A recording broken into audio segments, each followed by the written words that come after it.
Hello friends, आज हम लोग टारगेट यूपीटीजीटी 2020 में कल जो हम लोगों ने पढ़ा था गति, वेग, विस्थापन, इन सब के बारे में चर्चा हुई थी। हमारी कोणीय वेग के बारे में चर्चा हुई थी। उसके आगे अपने प्रोग्राम को बढ़ाते हुए अब सिलेबस का जो आगे का पोर्शन है वो आता है जड़त्व का सिद्धांत, बल, त्वरण, गति के समीकरण। तो इनमें सबसे पहले हम त्वरण के बारे में पढ़ेंगे, फिर जड़त्व का सिद्धांत, बल, गति के समीकरण को देखेंगे। तो चूंकि गति और वेग के बारे में पढ़ चुके हैं तो त्वरण की बात आती है। अब त्वरण क्या होता है?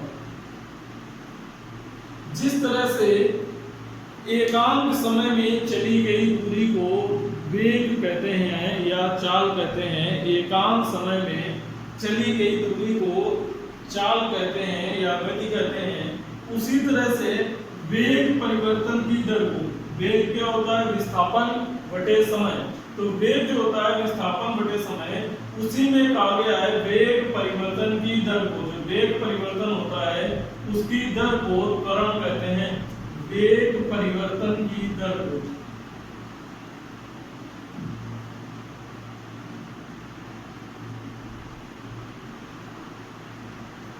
Rate of change of velocity, वेग परिवर्तन की दर क्या कहलाती है? त्वरण कहलाती है। त्वरण को सामान्य तौर पर स्मॉल a से रिप्रेजेंट करते हैं, त्वरण को स्मॉल a से प्रदर्शित करते हैं। इसका जो SI मात्रक है वो मीटर प्रति सेकंड स्क्वायर होता है। इसकी विमा LT-2 होती है। यह एक सदिश राशि है।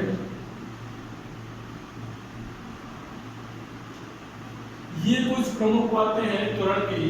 त्वरण को a से प्रदर्शित करते हैं, त्वरण का मात्रक मीटर प्रति सेकंड स्क्वायर होता है SI पद्धति में। इसकी विमा LT-2 होती है और ये एक ऐसी राशि है, सदिश राशि है। इसका फार्मूला होता है A बराबर V2 minus V1 upon T, या इसको डेल्टा T भी लिखते हैं या इसको लिख सकते हैं T2 माइनस T1। A बराबर V2 minus V1 upon T2 minus T1, या A बराबर delta V upon delta T, या A बराबर होता है dV अपॉन dt। तीनों में से कोई भी फार्मूला मिल जाता है। अब चूंकि हम एक चीज और जानते हैं, यहाँ से हम एक बात और कह सकते हैं कि V बराबर होता है ds अपॉन dt।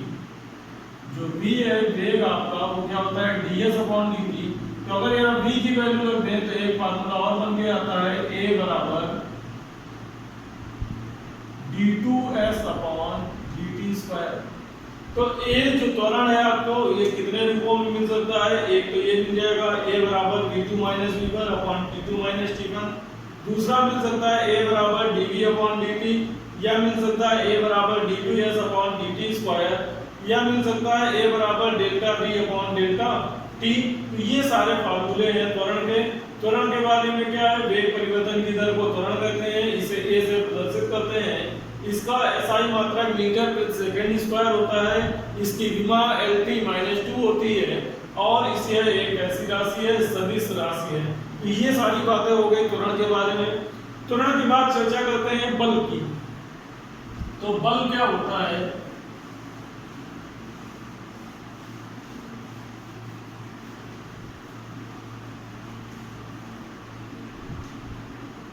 बल एक धक्का या खिंचाव है।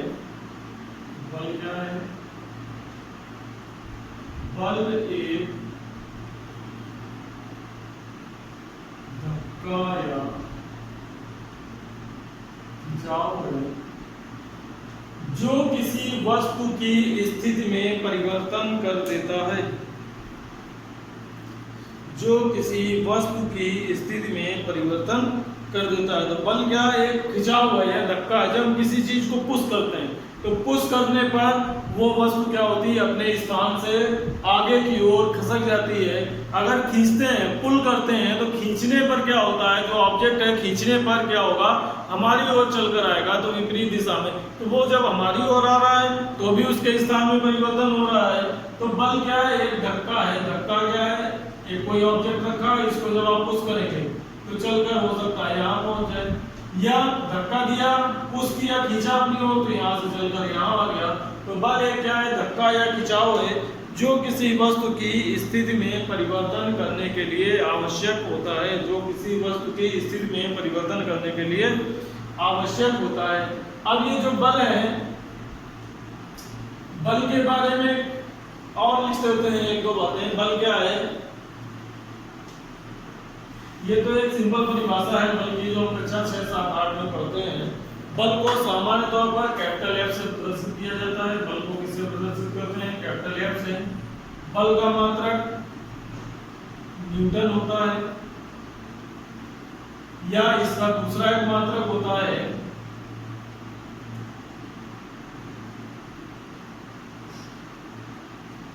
दूसरा जो मात्रक होता है वो होता है किलोग्राम मीटर प्रति सेकंड स्क्वायर। किलोग्राम मीटर पर सेकंड स्क्वायर। इसकी जो विमा है वो होती है mL/t-2, और बल एक ऐसी राशि है, सदिश राशि है। बल का सूत्र होता है F बराबर m/a। तो F बराबर m/a, ये हो गया बल। बल की एक सामान्य जानकारी है, बल एक धक्का या खिंचाव है। ये न्यूटन, इसका मात्रक न्यूटन होता है, या किलोग्राम मीटर प्रति सेकंड स्क्वायर होता है। इसकी विमा mL/t-2 होती है। इसकी जो विमा है वो होती है mL/t-2। नेक्स्ट जब हम बल के आगे चर्चा करते हैं, तो बल के अगर बात करें तो बल न्यूटन के गति के द्वितीय नियम को भी प्रदर्शित करता है। न्यूटन के जो नियम है, न्यूटन का प्रथम नियम जड़त्व का नियम है, जिसको अभी हम पढ़ेंगे। जड़त्व का सिद्धांत सबसे पहले गैलीलियो ने दिया था, उसके पश्चात न्यूटन ने दिया। तो जड़त्व का सिद्धांत देखेंगे। उसके बाद न्यूटन ने 3 सिद्धांत दिए, जिनमें न्यूटन का जो प्रथम नियम है, 3 नियम दिए। न्यूटन का प्रथम नियम जड़त्व का नियम भी कहलाता है। न्यूटन का द्वितीय नियम बल की परिभाषा को बताता है। न्यूटन का जो तृतीय नियम है वो क्रिया प्रतिक्रिया का नियम कहलाता है। Every action has equal and opposite reaction. प्रत्येक क्रिया के विपरीत और समान प्रतिक्रिया होती है। तो ये कहलाता है क्रिया प्रतिक्रिया का नियम, जड़त्व का नियम। इन सब की हम लोग चर्चा करेंगे। उसके बाद देखेंगे बल के प्रकार के बारे में। तो पहले अब चूंकि बल की बात आ रही है, तो बल से न्यूटन जुड़े हुए हैं। अब न्यूटन से हम न्यूटन के नियम पढ़ेंगे। न्यूटन का पहला नियम जड़त्व का नियम कहलाता है। तो हम जड़त्व के नियम को देखते हैं। क्योंकि जड़त्व का नियम न्यूटन से पहले आ चुका था, उसको गैलीलियो ने दिया था। तो जड़त्व का सिद्धांत पहले गैलीलियो के माध्यम से देखेंगे, फिर हम लोग इंटर करेंगे न्यूटन के नियमों में। तो नेक्स्ट हेडिंग अभी डाल लेते हैं हम लोग जड़त्व का सिद्धांत।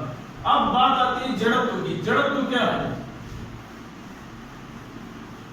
अगर आप जड़त्व की बात करें तो जड़त्व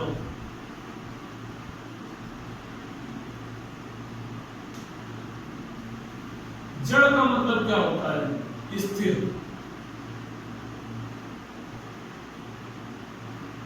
तो जड़त्व का मतलब ये है, और त्व का मतलब ये मान लें कि एक तरह से हमारा जो नेचर है, स्वभाव। तो स्थिरता का स्वभाव। जड़त्व का मतलब एक तरह से क्या है? स्थिरता का स्वभाव।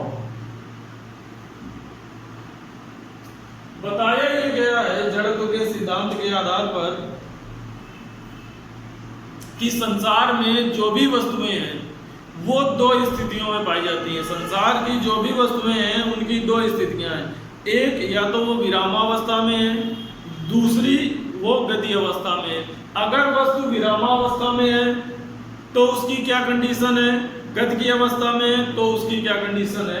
तो उसमें ये बताया गया है कि गैलीलियो कहते हैं कि अगर कोई वस्तु विराम अवस्था में है, कोई वस्तु विराम अवस्था में है, तो उसकी जो टेंडेंसी होगी, उसकी जो भावना होगी, उसका जो स्वभाव होगा, वो विराम में रहने का ही होता है। यानी कि वो अपनी अवस्था परिवर्तन का विरोध करती है।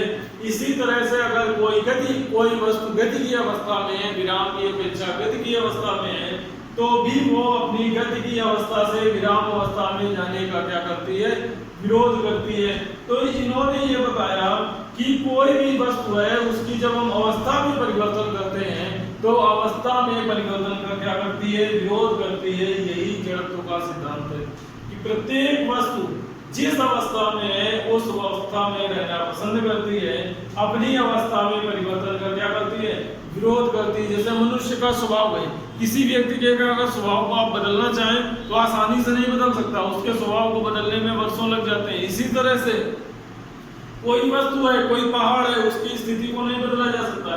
तो जड़त्व का सिद्धांत गैलीलियो के अनुसार क्या है कि किसी भी वस्तु की जो अवस्था है, अवस्था कोई भी वस्तु अपनी अवस्था परिवर्तन का विरोध करती है।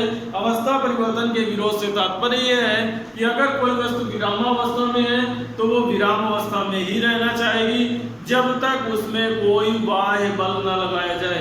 ये डस्टर है, ये डस्टर अगर मेज पर रखा हुआ है तो ये मेज पर तब तक रखा रहेगा जब तक आप इसको उठाएंगे नहीं। इसको जब आप कोई बाह्य बल लगाए, जब हमने इसको उठाया तो उठाना ये क्या है, हमने एक बल लगाया। तो जब आप किसी वस्तु को, या टेबल पर रखी हुई बुक है तो बुक तब तक अपनी जगह से नहीं हटेगी जब तक हम उसको उठाकर नहीं रखेंगे। तो वो उसकी क्या है, विराम अवस्था है, वो उसी विराम अवस्था में बनी रहेगी। कोई गाड़ी है, साइकिल है, चल रही है, तो अगर लगातार साइकिल चल रही है तो वो चलती जाएगी जब तक आप उसमें ब्रेक नहीं लगाएंगे। अब आपका प्रश्न ये हो सकता है कि साइकिल में ब्रेक ना भी लगाओ, पैडल नहीं मारेंगे तो कुछ समय बाद रुक जाती। उसका कारण ये है कि उसके जो पहिए घूम रहे हैं उसको रोड के साथ में, सड़क के साथ में वो घर्षण बल लगाते हैं। तो उस घर्षण के कारण वो जो साइकिल है उसकी गति धीमे धीमे कम हो जाती है और वो रुक जाती है। अगर वो घर्षण बल भी हटा दिया जाए तो चलती हुई गाड़ी, चलती हुई साइकिल कभी नहीं रुकेगी, वो हमेशा चलती चली जाएगी। तो ये कहता है जड़त्व का सिद्धांत। जड़त्व का सिद्धांत सबसे पहले दिया था किसने, गैलीलियो ने। तो जो गैलीलियो का जड़त्व का सिद्धांत है तो ये कहता है कि प्रत्येक वस्तु अवस्था परिवर्तन का विरोध करती है। प्रत्येक वस्तु जो है वो अवस्था परिवर्तन का क्या करती है, विरोध करती है। तो सामान्य शब्दों में इसको लिख सकते हैं जड़त्व का नियम, ये जड़त्व का सिद्धांत किसी वस्तु की गति की अवस्था में, किसी वस्तु की गति की अवस्था में या विरामावस्था में, गति की अवस्था में या विरामावस्था में तब तक कोई परिवर्तन नहीं होता है, तब तक कोई परिवर्तन नहीं होता है जब तक उसमें कोई बाह्य बल ना लगाया जाए, जब तक उसमें कोई बाह्य बल ना लगाया जाए। ये क्या कहलाता है, जड़त्व का नियम या जड़त्व का सिद्धांत कहलाता है। किसने दिया था, गैलीलियो ने दिया था। अब बात आ गई जड़त्व की। तो जड़त्व में हमने बताया वस्तु दो तरह की होती है, या तो विराम अवस्था में होती है या गति अवस्था में होती हैं। तो वस्तु की अवस्था के आधार पर जो जड़त्व है उसको तीन भागों में बांटा गया है। जड़त्व के प्रकार लिख लेते हैं। जड़त्व के कितने प्रकार बताए गए हैं, तीन प्रकार बताए गए हैं। जड़त्व के प्रकार,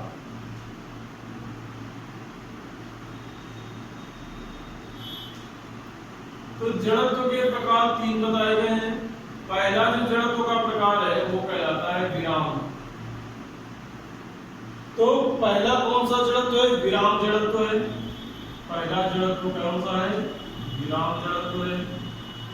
दूसरा जड़त्व गति का है, गति जड़त्व है।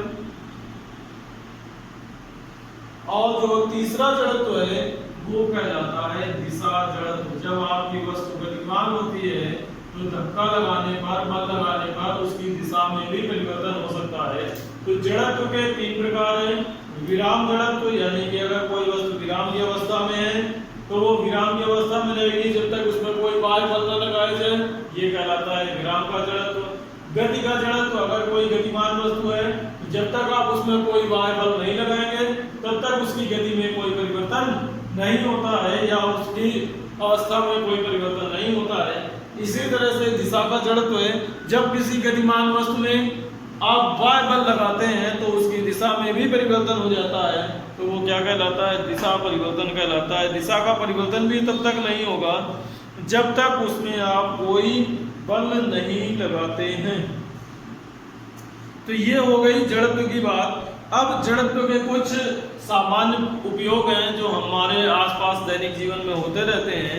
कुछ एक एक लाइन में उनकी चर्चा कर लेते हैं। जैसे आपने महसूस किया होगा कि जब कोई बस या रेलगाड़ी खड़ी होती है और खड़े होने के बाद अचानक चलती है, तो जैसे ही ट्रेन चलती है या कोई गाड़ी चलती है या बस चलती है, तो क्या होता है, बस चलने पर जो हम खड़ा हुआ व्यक्ति है, कोई अगर व्यक्ति बस में खड़ा है या ट्रेन में खड़ा है और उसने बस में या ट्रेन के हैंडल को नहीं पकड़ रखा है, तो जैसे ही ट्रेन चलती है वैसे ही वो व्यक्ति पीछे की ओर झुक जाता है। जैसे ऐसे खड़ा हुआ है और बस चली तो उसको एकदम धक्का लगता है, वो पीछे की ओर गिरने लगता है। उसका कारण क्या है? उसका कारण है विराम का जड़त्व। उसका कारण कौन है? विराम का जड़त्व है। क्यों है? क्योंकि वो व्यक्ति तो विराम अवस्था में खड़ा है। विराम अवस्था में उसके जो फुट हैं वो कांटेक्ट में थे किसके? बस के फ्लोर से।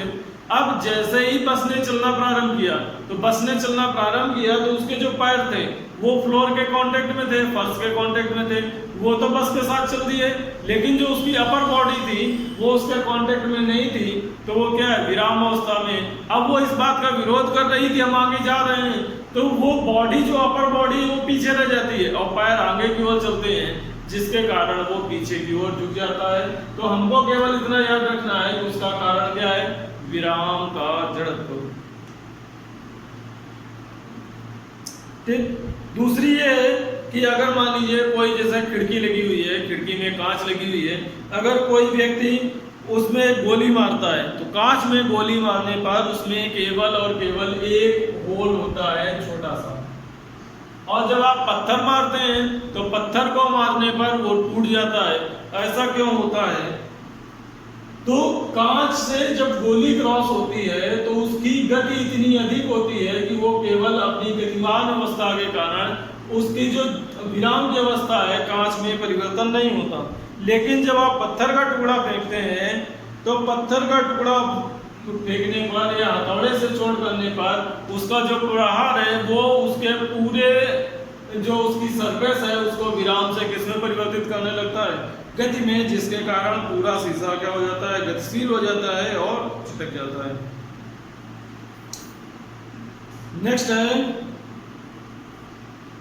कि अगर कंबल है, कोई कंबल को हाथ में आप पकड़े हुए हैं और उसमें डंडे से प्रहार करते हैं तो उसके जो धूल के कण हैं वो झड़ जाते हैं। तो उसके धूल के कण क्यों झड़ जाते हैं? क्योंकि जब आप कंबल स्थिर अवस्था में जब आप उसमें डंडा मारते हैं तो डंडा मारने से जो कंबल होता है वो गतिमान हो जाता है, लेकिन उसके जो धूल के कण हैं वो अभी भी विराम अवस्था में है, जिसके कारण वो नीचे गिर जाते हैं। क्योंकि कंबल अपनी जगह से हट गया तो वो जो कण है वो क्या हो जाते हैं? नीचे गिर जाते हैं। ये सारे उदाहरण हैं विराम जड़त्व के। एक और पूछा जाता है कि जैसे आम का पेड़ है तो आम के पेड़ की जब आप डाल हिलाते हैं तो डाल हिलाने पर फल क्या हो जाता है? नीचे गिर जाता है। तो उसका भी कारण यही है, जो डाल हिलाते हैं तो जब डाल हिलाते हैं तो डाल किसमें आ जाती है? गति की अवस्था में, लेकिन वो जो फल है वो विराम अवस्था में रहता है, जिसके कारण वो डाल से अलग हो जाता है और नीचे गिर जाता है। अब बात आती है गति के जड़त्व की। तो गति के जड़त्व की जैसे हमने विराम में बताया था, कोई बस खड़ी है, अचानक चलती है, व्यक्ति पीछे को गिरता है। उसी तरह से गति के जड़त्व में अगर कोई बस चल रही है और चलते चलते अचानक ब्रेक लगता है तो हमारा शरीर आगे की ओर झुक जाता है। उसका कारण क्या है?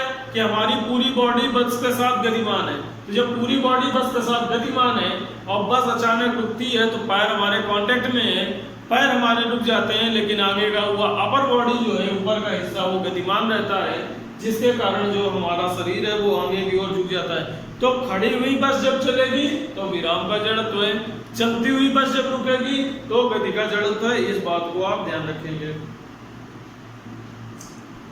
तो ये कुछ उदाहरण थे। इसी तरह से जब हथौड़े से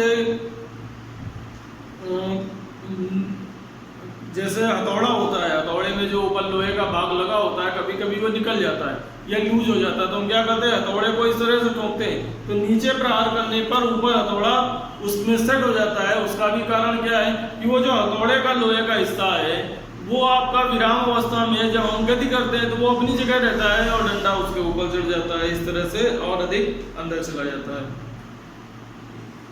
इसके बाद कहते हैं चलती रेल में गेंद को ऊपर उछालने पर गेंद उछालने वाले के हाथ में ही लौट आती है, ऐसा क्यों होता है? तो ऐसा भी इसलिए होता है, जब आप गेंद को उछालते हैं तो गेंद को उछालने पर वो गति के जड़त्व में क्या होता है, गेंद जो है रेल की दिशा में ही आगे बढ़ती है, इसलिए वो वापस उसी के हाथ में आ जाती है। इसका भी कारण क्या है, गति का जड़त्व है। इन सब के बाद दिशा के जड़त्व की बात कर लेते हैं।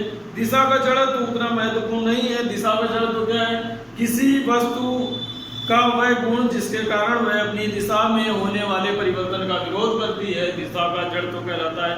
कोई भी वस्तु अपनी दिशा में होने वाले परिवर्तन का क्या करती है, विरोध करती है, वो उसका क्या कहलाता है, दिशा का जड़त्व कहलाता है। तो जैसे कोई पत्थर है, हम किसी डोरी में लेकर एक पत्थर को बांधें और जोर जोर से घुमाएं, जब तीव्रता से घुमाते हैं और अचानक डोरी टूट जाती है तो पत्थर गोल नहीं घूमता, वो सीधी दिशा में चला जाता है। ये क्या कहलाता है, दिशा का जड़त्व कहलाता है। तो आज हमने पढ़ा बल, त्वरण और जड़त्व का सिद्धांत। अब हम आगे कल पढ़ेंगे गति के समीकरण के बारे में, और गति के समीकरण के साथ साथ बल के प्रकार का भी अध्ययन करेंगे। आज की क्लास कैसी लगी आप जरूर बताइएगा। धन्यवाद।